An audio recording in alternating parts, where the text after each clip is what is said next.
So, unmarried, old maidens, smile more often. This also applies to you. Unmarried men, a woman is also a person. She is also pleased when people smile at her.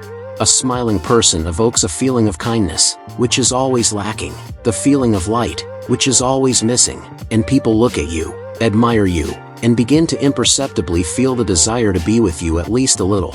Because warmth and light always attract people, in this darkness, in this grayness. Please try to remember, wherever you go, your business will go up, because everyone will think that you are a very successful person. They will want to join you out of envy and will agree with you and help you in everything. When a woman is gloomy, smart, it looks so disgusting. A gloomy woman is equivalent to kick the man between the legs with all your strength, between the legs. Because your face doesn't attract, you're just like everyone else. As in that rhyme, the face of a simple Muscovite asks for a brick. And when you smile, you can immediately see that some happy idiot has arrived in this city, to whom Moscow does not believe in tears. If there is a group of Italians walking down the street, you and I will instantly recognize them because they have a different face. They have Italian faces. We can recognize Muscovites in any part of the world, because they have Moscow faces, Moscow expression, like the Moscow Guard breed.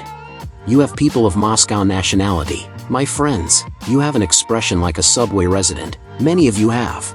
Don't take an example from them. Don't take an example. Please, be an example to yourself. Do you understand?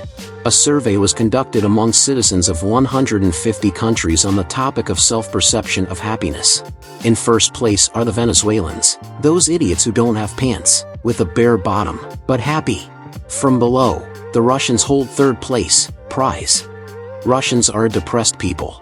Saying that everything is bad is considered good manners. This is considered normal. Hello! Hello!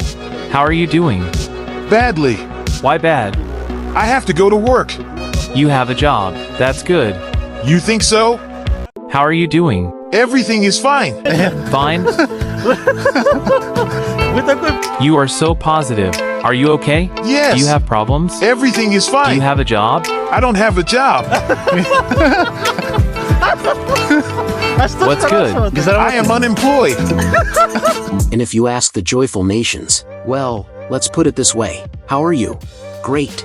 People will immediately ask, don't you need help?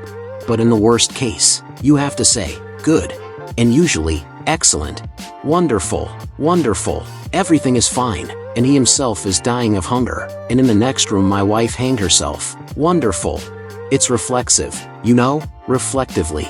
Do you know where this stupid American smile came from in America? Did Carnegie teach them? They were idiots, just like you and me. During the Great Depression, in the early 30s, President Herbert Hoover issued a decree that has not yet been repealed. At the state level, a presidential decree was given, smile for everyone, smile at visitors in all establishments. And then it turned into a stupid habit of smiling. When I learned this fact, I was so surprised. In Russia, too, it is necessary to issue such a decree. Let's write a letter to Putin. Again your face became serious. Smile, dear viewer, smile always and everywhere. Why are you pretending to be an old lady? You and I are still just as young at heart. This body only changes for the worse, not for the better, but in our hearts you and I are still 16 years old. Do you agree? If the world around us is bad, why should you and I become the same bad people? It should be like the penguins from the cartoon Madagascar, flapping our wings and smiling.